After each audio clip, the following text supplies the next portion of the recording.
Welcome to the Hidden Palace with Skyblaze.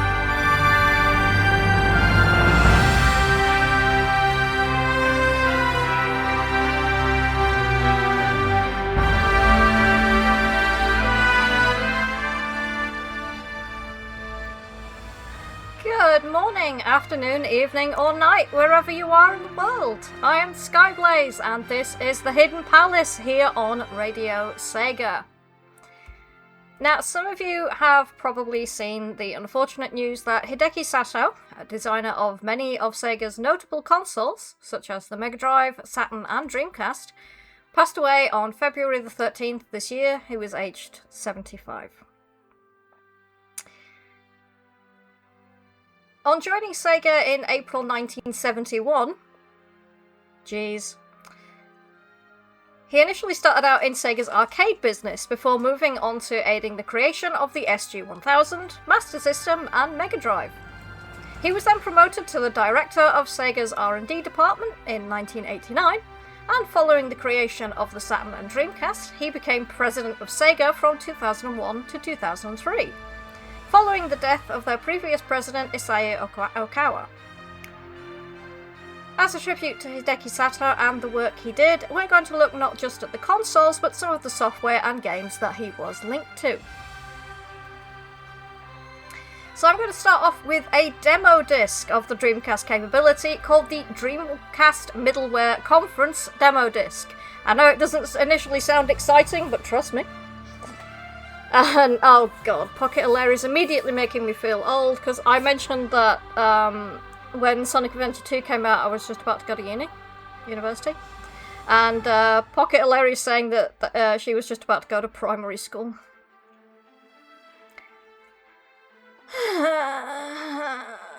Why are you doing this to me? Anyway. And Electric Boogaloo, as usual, doing my job for me. Posting a picture of the Dreamcast Middleware Conference demo disc. So specifically we are looking at the second part of this disc, which Sato was credited as the executive advisor. But Electric Boogaloo's even correctly put up part 2. But have you been reading my script? Suspicious. Anyway, going by the title, you can correctly assume that this was not meant for the general public, but for developers. It was distributed in 1999, and the disc would showcase various solutions to middleware used by the console, namely audio and video codecs such as ADX and SoftDeck. Thankfully, some kind souls have actually posted a video on YouTube of the full demo disc, so you can actually see what was involved. To start, we are shown a number of video effects over static images, videos, and even video playing on a moving object. Doesn't sound that impressive now, but back then, it was quite a technical achievement that something like the Dreamcast console was able to do something like this, as opposed to a dedicated graphics workstation.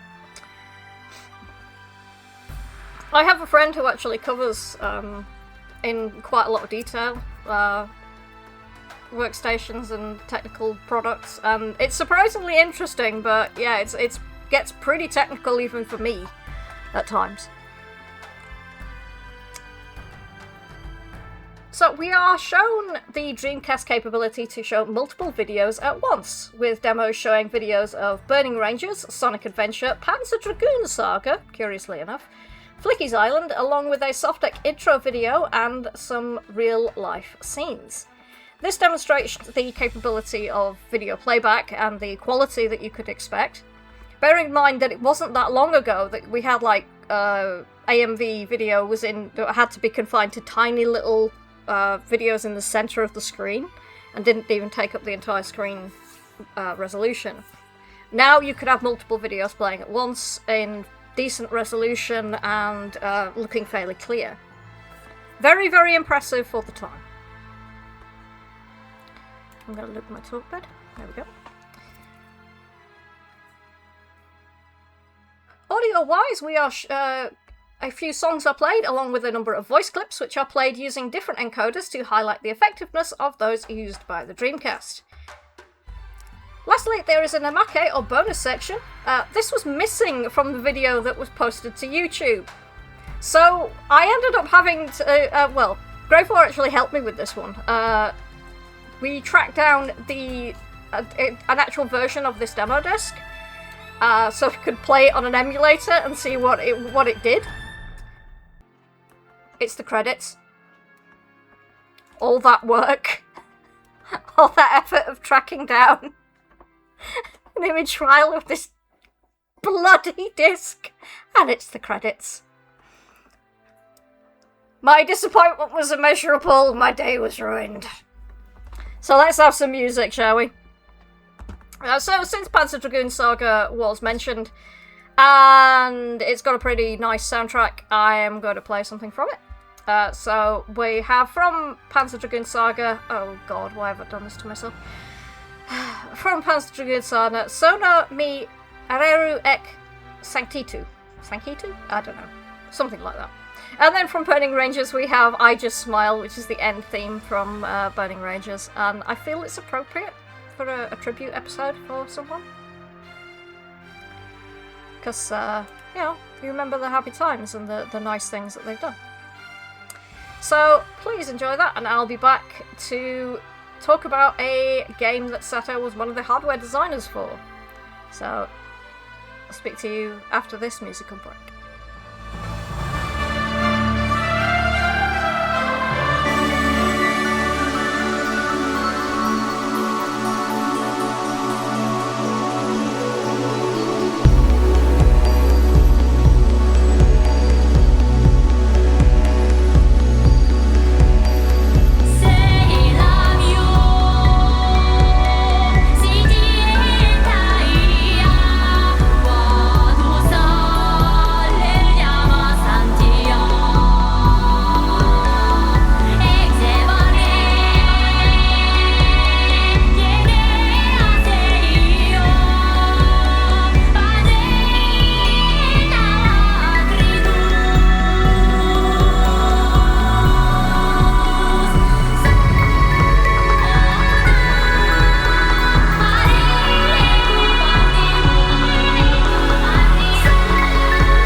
I came from that time can't be reached.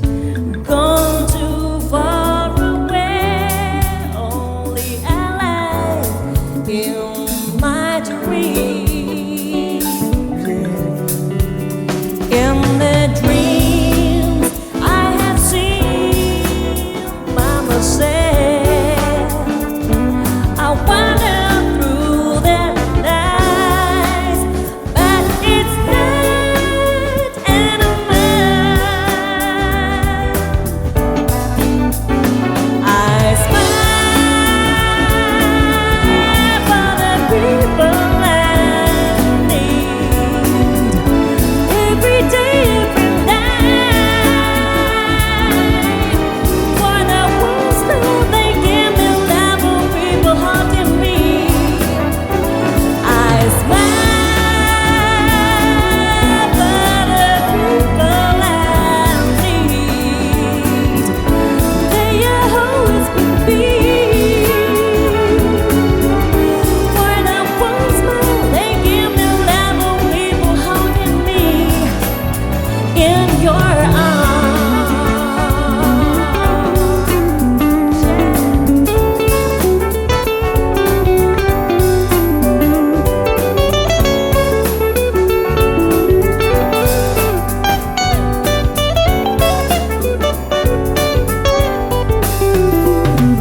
Sound of the rain falling down fills me heart with joy. The sound I heard in my dreams.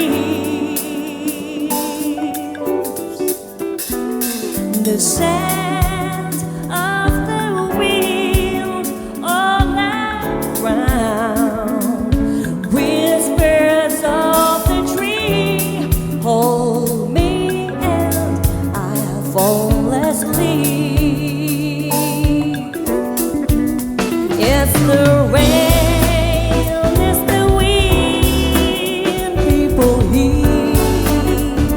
Have a loving for all the time, feeling now I can be. Yeah. I smile for the people I need every day, every night. For the ones now they give me love, of people hugging me. I smile for the people I need. They always will be. For the ones now they give me love, of people hugging me. I just smile. I just smile. Smile, smile, smile, smile, smile, smile.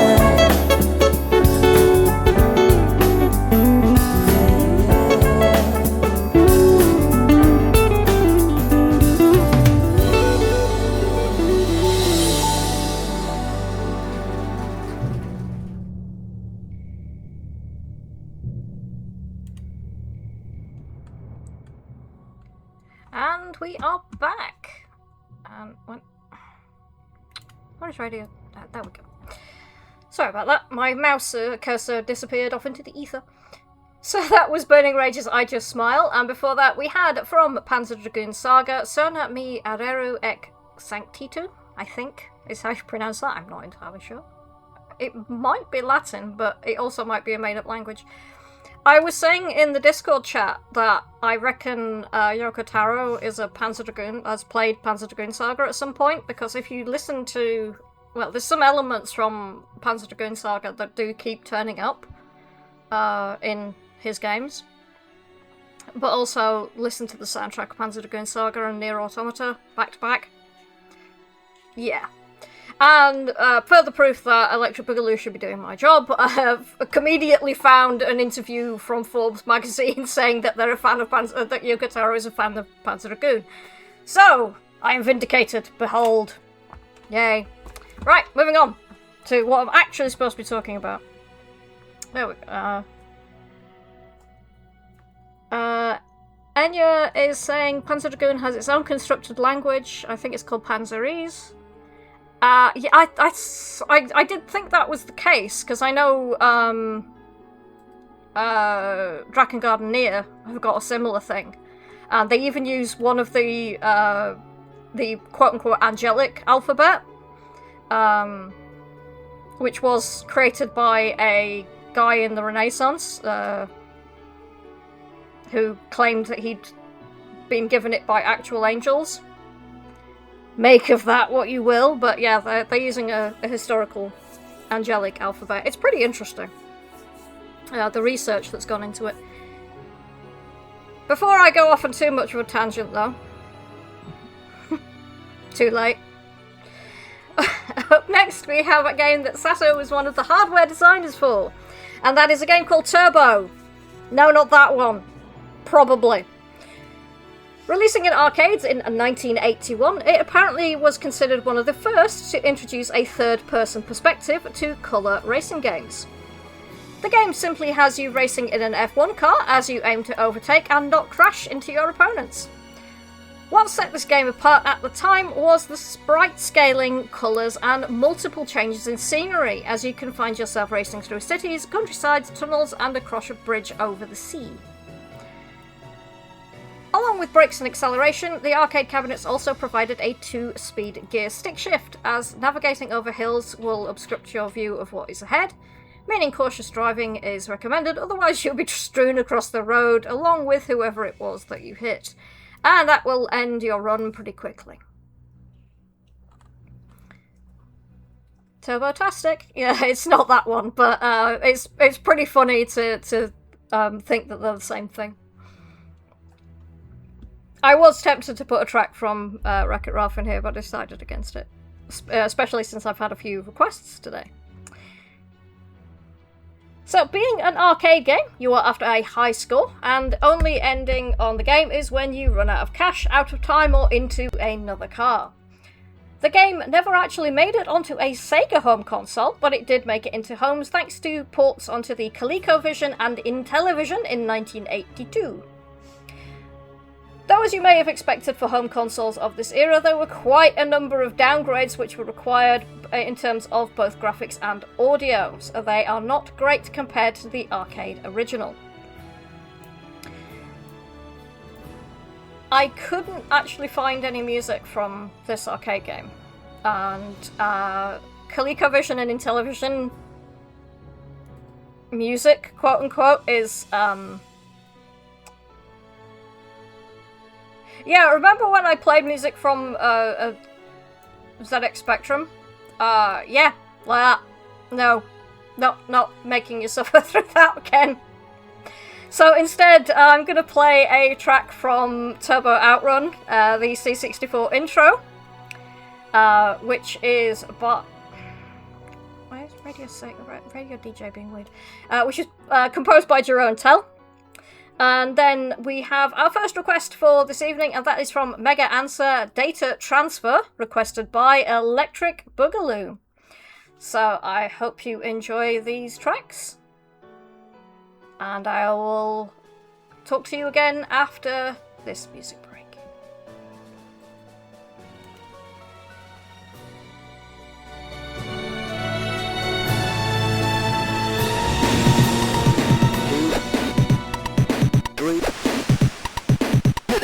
OutRun.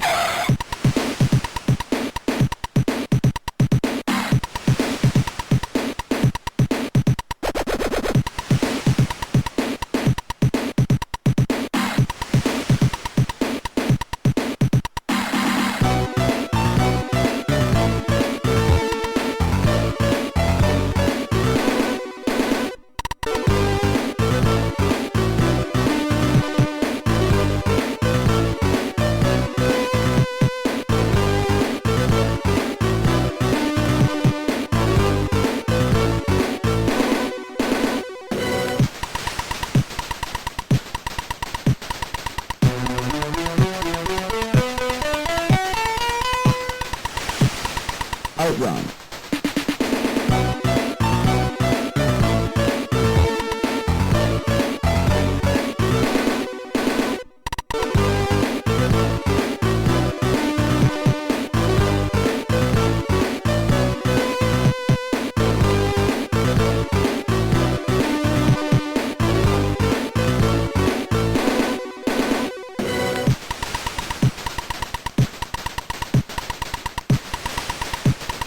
OutRun.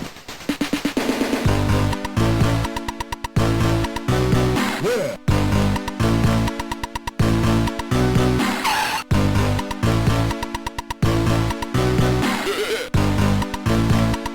One, two, three, hit it.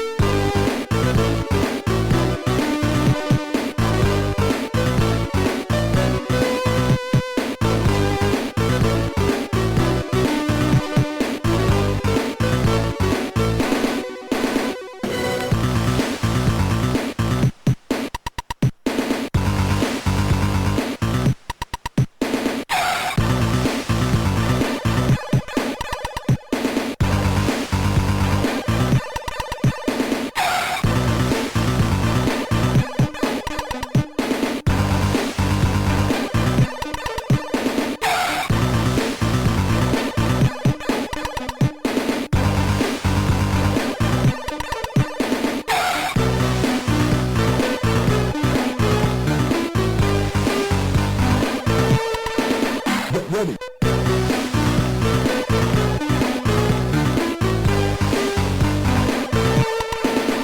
Yeah.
OutRun. Yeah.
are back, and that was Mega Anser Data Transfer, requested by Electric Boogaloo.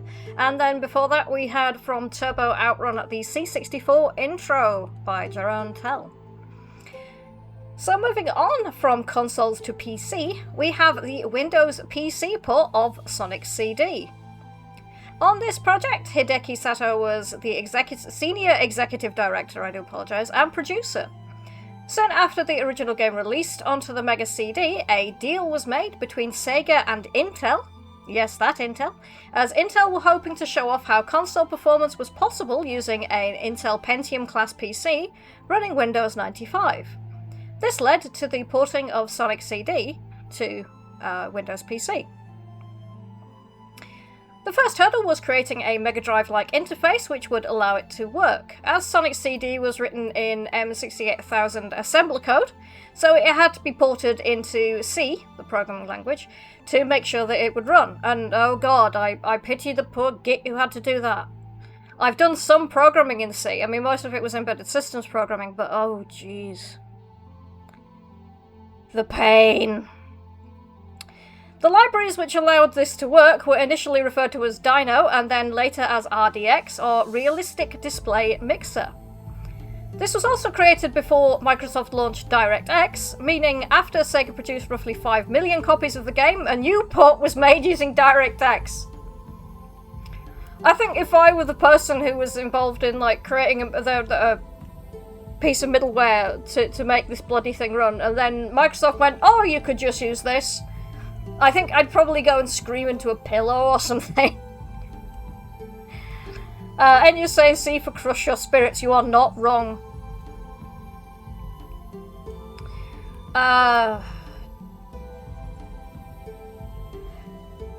The release of the port using DirectX removed Intel's credits and became the main choice for any re-releases which came after it, because DirectX was just easier to use. There was a lot more documentation. So a lot of bits of software used it or were compatible with it. It just made life easier. Incidentally, the name DirectX is where the name Xbox comes from, because it was originally the DirectX box, and that was the placeholder name, but they eventually chose to go with Xbox, because it was the box that ran DirectX. Great work there, lads. Excellent name. Fantastic. Moving on. Further to this, Spencer Nilsson's soundtrack was used in every region for this particular version, with all of the past remixes of each song being converted into Red Book audio format as well. This made things a lot easier when trying to rip the soundtrack, because, for those not aware, on the original release of Sonic CD, the past tracks ran through the actual Mega Drive, whereas the present and future ran off the CD in Red Book format, so they ran off the Mega CD side, which drove people into screaming fits when they tried to rip the thing, because you could only get 2 out of the effectively 3 soundtracks. Whoopsie doodle. We also got a new save feature which allowed multiple save files to exist at once. The FMV sequences also got an upgrade with this port, as they were being shown off in greater colour and quality than the Mega CD was capable of producing. Let's see, what's the chat saying? Dan's saying, I think the PC version is the one I played most as a kid, as I only remember the US soundtrack. I played it on my housemate's Mega CD until the disc started getting disc rot.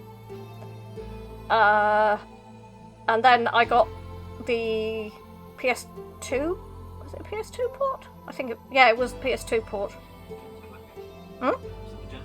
Yeah, Gems Collection.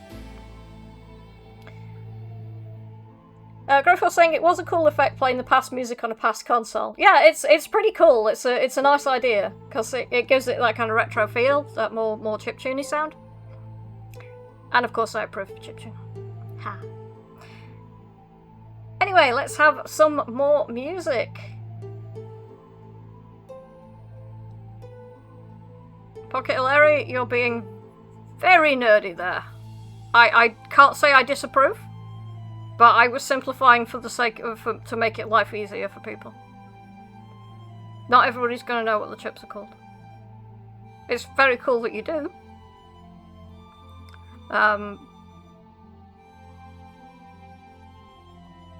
It was in vogue in high school to trash the US soundtrack, so I did too. I appreciate them more now. I quite like them both. They both have their high points, in my opinion. But I quite like Spencer Nilsson's work in general. But he has more of a kind of mellow sound. It's not as high energy as the Japanese soundtrack. But as I said, it still has some excellent tracks. Anyway, let's have some music then. So speaking of the US soundtrack for Sonic CD, we have from Sonic CD Quartz Quadrant, I think that's... Which version is that? Good Future. Quartz Quadrant Good Future. I forgot to put that in the notes. US version. And then this is another request. So from maimai Green, we have the SEGA Saturn Startup Sound remix, requested by Souls. So enjoy those, and I'll be back after the music break to cover the last game for today. Don't worry though, because after that, there will still be the Chiptune Corner.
Hello, my name is Gavi and you're listening to The Hidden Palace with Skyblaze on Radio Sega.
And we are back.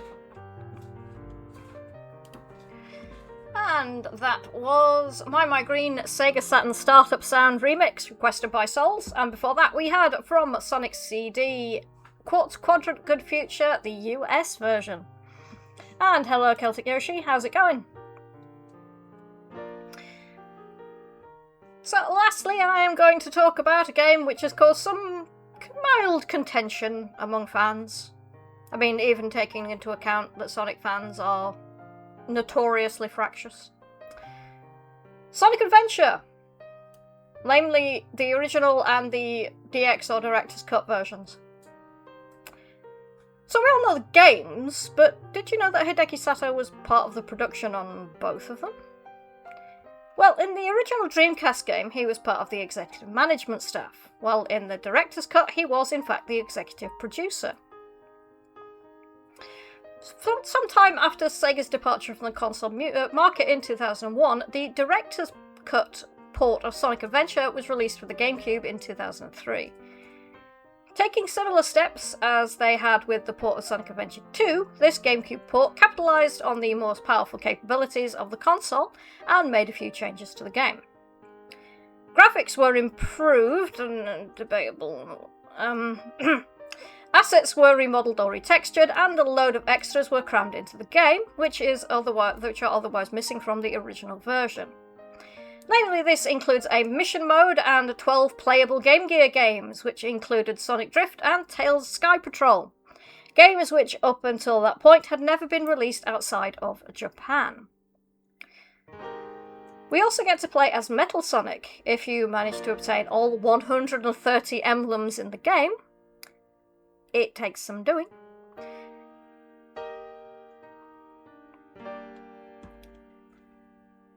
Darren's saying my new gender is Quattro from Tales Through Daybreak.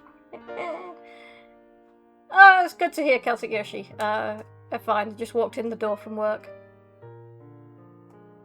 Valerie saying Sonic had a rough transition into online fandom. Yeah.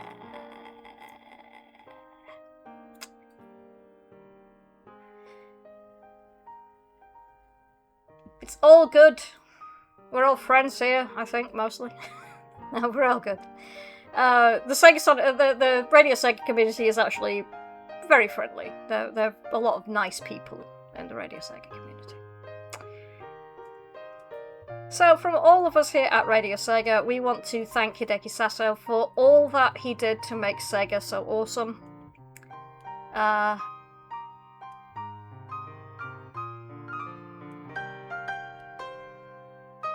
have no idea what's going on in the chat, but yeah, thank you very much, Hideki Sato, for all your hard work.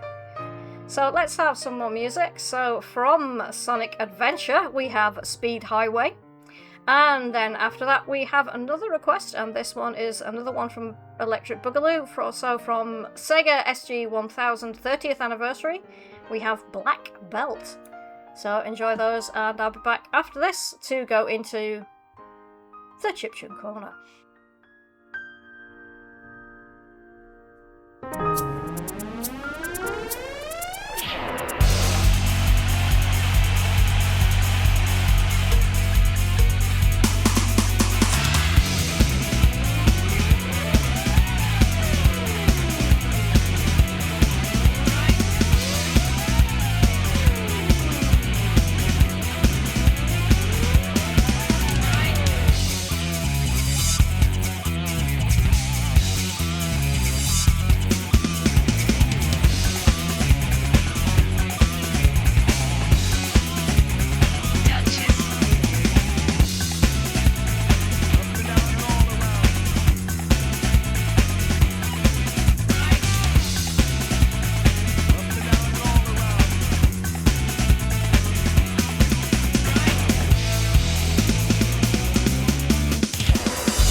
You're listening to The Hidden Palace with the wonderful Skyblaze only on Radio Sega.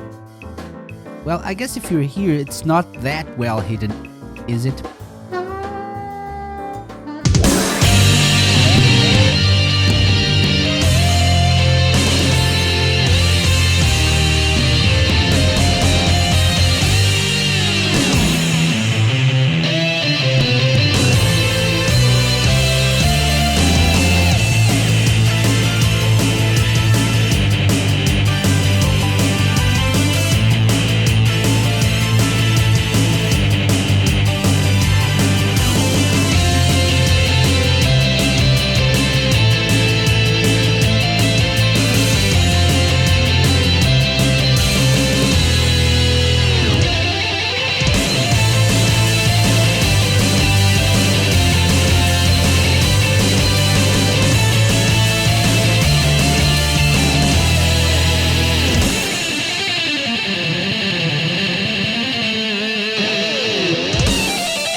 We are back, and that was Sega SG-1000 30th Anniversary Black Belt Arranged version, requested by Electric Boogaloo. And then before that we had from Sonic Adventure Run Through the Speed Highway.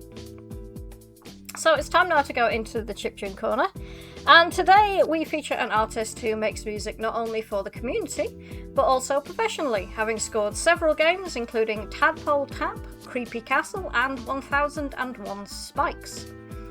Judging by his Mega Man-derived name, Rush Jet 1 was clearly inspired by the music of the NES and the Famicom, so now uses those consoles to craft individual tunes as well as banging entire soundtracks. So I am going to play you a track from one of their, I can't remember which album it is now, but I am going to also share with you their Bandcamp page, so I'll post that into the Discord, and their YouTube music page. See my keyboard, there we go. And I then am going to play you Asteroid Run by Rush Jet 1. So I hope you enjoy that. Let me know what you think. If you do like it, be sure to visit their Bandcamp page. Wait for Bandcamp Friday if you want. And I'll be back after this music break to close out the show.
and that was Rush Jet 1 with Asteroid Run.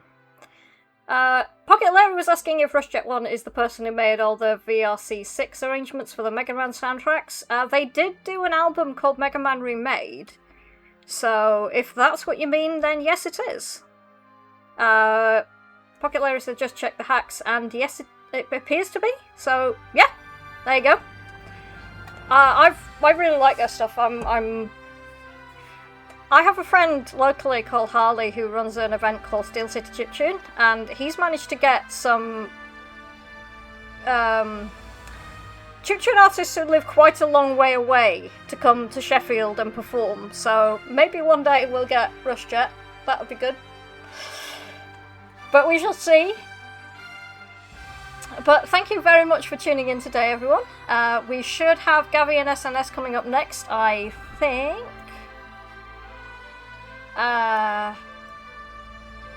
Tune in tomorrow. Well, I think we should have the LMC block. We almost definitely have Rex's Sega Mixer Drive, so be sure to tune in tomorrow evening for those. If you have any ideas about future topics you think I should cover on the Hidden Palace, you can get in touch via Discord, where I'm Skyblaze42, or you can reach me on Blue Sky, where I am Blazing Skies, or via the official Radio Sega social media channels. So, since today marks the 40th anniversary of the Legend of Zelda series, yes I know, I feel old too, today's last song is thematically appropriate. So I hope you all take care, and good night.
Enjoyed the show? Check out the full Radio Sega live schedule at radiose.ga/shows. Radio Sega, playing the best Sega music 24/7.